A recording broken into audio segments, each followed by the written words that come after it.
अब इस न्यूज को आप लोग ध्यान से सुनिएगा।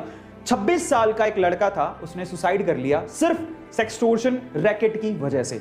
ऑनलाइन उसके साथ एक फ्रॉड हुआ, हम लोग उसको फ्रॉड ही कह सकते हैं। उससे सेक्सटोर्शन, सेक्स की यानी इंटीमेसी की वजह से कुछ वीडियोस कैप्चर हो गई और उसके बाद उससे फिरौती मांगी गई और फाइनली ये बात इतनी ज्यादा बढ़ गई कि उस लड़के ने सुसाइड कर लिया। अब इस वजह से मैं राजी हुआ, इस वजह से मुझे लगा कि आज मुझे इसके बारे में बात करनी चाहिए। और वो लड़का बेंगलोर का था और वो लड़का जिसका नाम अविनाश था, वो आईएएस की तैयारी कर रहा था।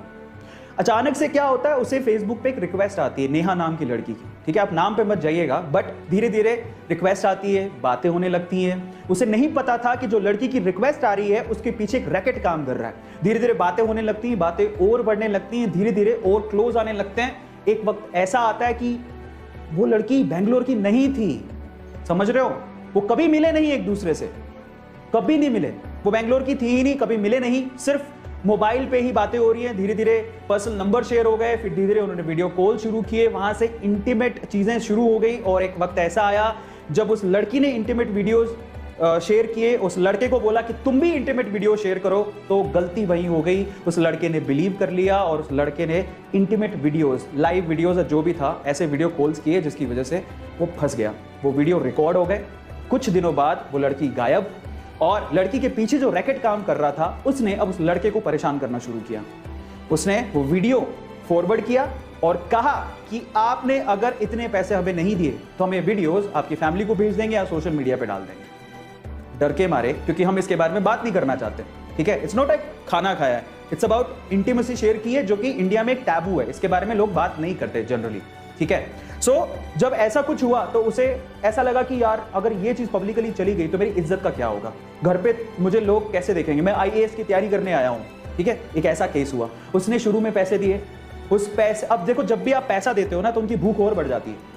तो जब उसने पैसे दिए शुरू में तो उन्होंने बोला कि उनका पेट भरा नहीं, उन्होंने कहा हमें और चाहिए, ऐसे करके वो पैसे मांगते गए मांगते गए मांगते गए। वक्त ऐसा आया कि उससे संभला ही नहीं, अब उसके पास पैसे इतने कहां से होते। फाइनली उस लड़के ने ये सोचा कि शायद मैं अपनी जिंदगी खत्म कर लूं, तभी ये जो झंझट है वो खत्म होगा। और वो लड़का दुनिया को छोड़ के चला गया। शायद अगर ये सब नहीं होता तो आज वो आईएएस की प्रिपरेशन करके कहीं अच्छा आईएएस बन चुका होता और हमें एक अच्छा आईएएस देखने को मिलता, पर उस लड़के ने सुसाइड कर लिया। बात यहीं तक खत्म नहीं हुई, बात यहां से शुरू हुई।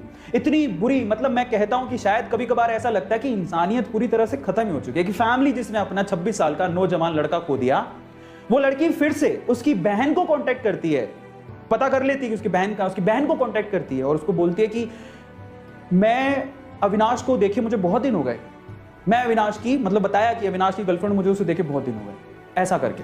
और जब वो ऐसा बात बोलती है तो वो उसकी सिस्टर कहते हैं कि अब ही इज नो मोर, वो अब जिंदा नहीं है।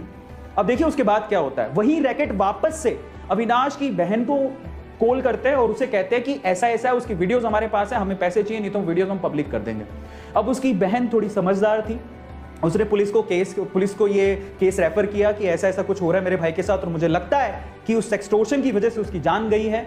फाइनली पुलिस ने पूछताछ की, समझ में आया कि वो लड़की एक्चुअली बेंगलोर की थी ही नहीं, वो एक रैकेट चलता था कहीं राजस्थान में दूर और वहां पे कुछ लोग थे जो उसको बराबर से ब्लैकमेल कर रहे थे और उससे परेशान होकर उसने अपनी जान दे दी। ये पूरा केस था